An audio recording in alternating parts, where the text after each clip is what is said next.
Your mouth pops open. A bit unsavoury.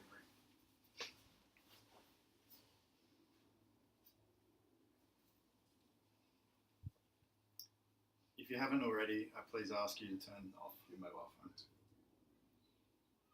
Welcome, family and friends, as we gather to say goodbye to Mr. Harold George Smith. Of course, we all knew him as Harry. We are here today to celebrate the life of Harry. My name is Rhett Corker and I am a registered celebrant. I wish to acknowledge the traditional custodians of the land we are on today, the Whadjuk people. We wish to acknowledge their elders past and present. On behalf of Harry's family, thank you for your love, care and support during this difficult time. A special thank you is extended to those who have travelled a long distance to be here. You have come to offer your condolences to Harry's family as they grieve and mourn for a father, grandfather and great-grandfather. They each thank you for supporting the whole family over these past few difficult days and for being here today to celebrate the final chapter of the story of a much-loved man.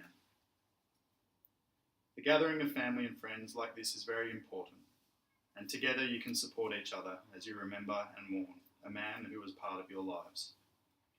If attending a funeral is a new experience for you, I want you to know that there is nothing mysterious about a funeral, and it is okay and very normal to cry. Just as births and weddings are family events to celebrate, a funeral, while a sad one, is but another family event. Death changes more lives than it ends. And although this is a time to mourn, let this also be a time to celebrate Harry's life too. If you loved Harry, your life will never be the same. But who you are and what you are today, in part, was influenced by Harry. Today you can give thanks for the time you had with him. At this time, Harry's family remember his wife, Marion, who preceded Harry, passing away 5 years ago. Mourning Harry are his daughter Tempest and her 3 sons, Adrian, Christian and Eric, together with their grandsons, Zale, Dylan, Kai and Fletcher. Friends also mourn. Mourning a close friend, especially when that friend was an ally and confidant, can be a difficult and emotional process. But as you look around you today, please know that you are not alone in this process, and you are surrounded by people who loved Harry also. There are no words that can take away grief when we mourn a loved one, and often a simple hug will say all that needs to be said. Your presence here today speaks many words without you needing to say anything at all. May you find comfort and support as you mourn together. As many of you would know, Harry was a loving man, a family man. He raised an incredible family, and obviously a lot of the friends who are here today are considered extended family. Harry was also a great fisherman. He won numerous awards on some of his fishing adventures, and as many of you know, he was most comfortable when on the ocean. Unfortunately, Harry suffered a heart attack whilst fishing with his best mate, Franco. But as Franco has told me personally, Harry wouldn't have wanted to go any other way. He was always at peace out there, sitting on the deck of a boat, slowly reeling in his lures, watching the sun glisten off the ocean.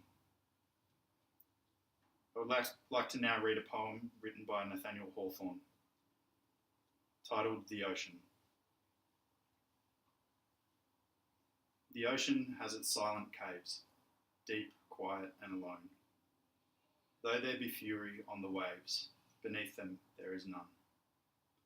The spirits of the deep hold their communion there, and there are those for whom we weep, the young, the bright, the fair. Calmly the wearied seafarers rest beneath their own blue sea.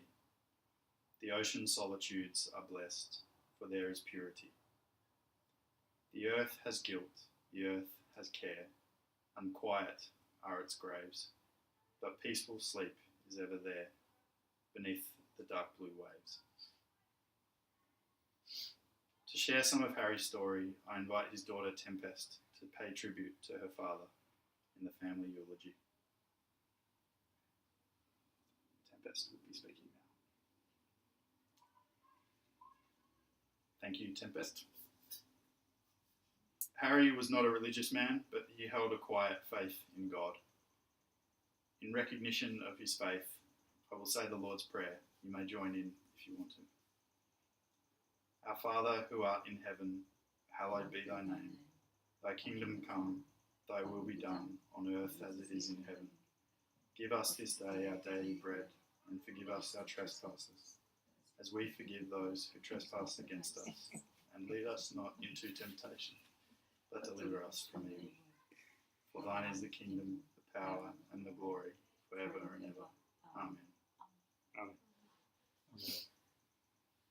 We come now to a very solemn time when family and friends can mourn Harry in quiet reflection.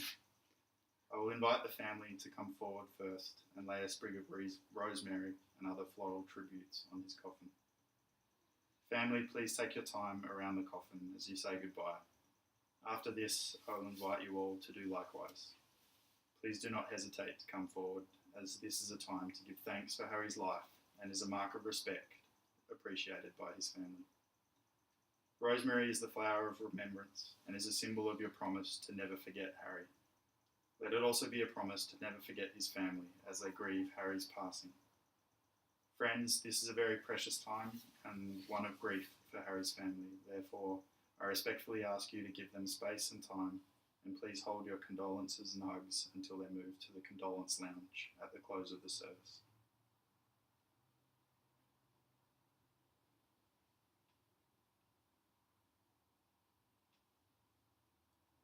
Thank you. For those of you that can stand, I please ask you to stand with me now.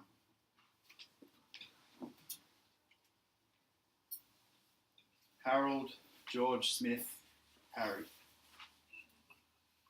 We stand to honour you now as we commit your mortal remains to the elements. We mourn your passing and grieve the loss of your presence. We cherish the memories we have of you and hold dear the mark you left on the lives of those who knew you, and so you live on in us. Please be seated. You are invited to join family for refreshments in the condolence lounge. On behalf of Harry's family, again, I thank you for coming to pay your respects and the support that you have given them. Thank you.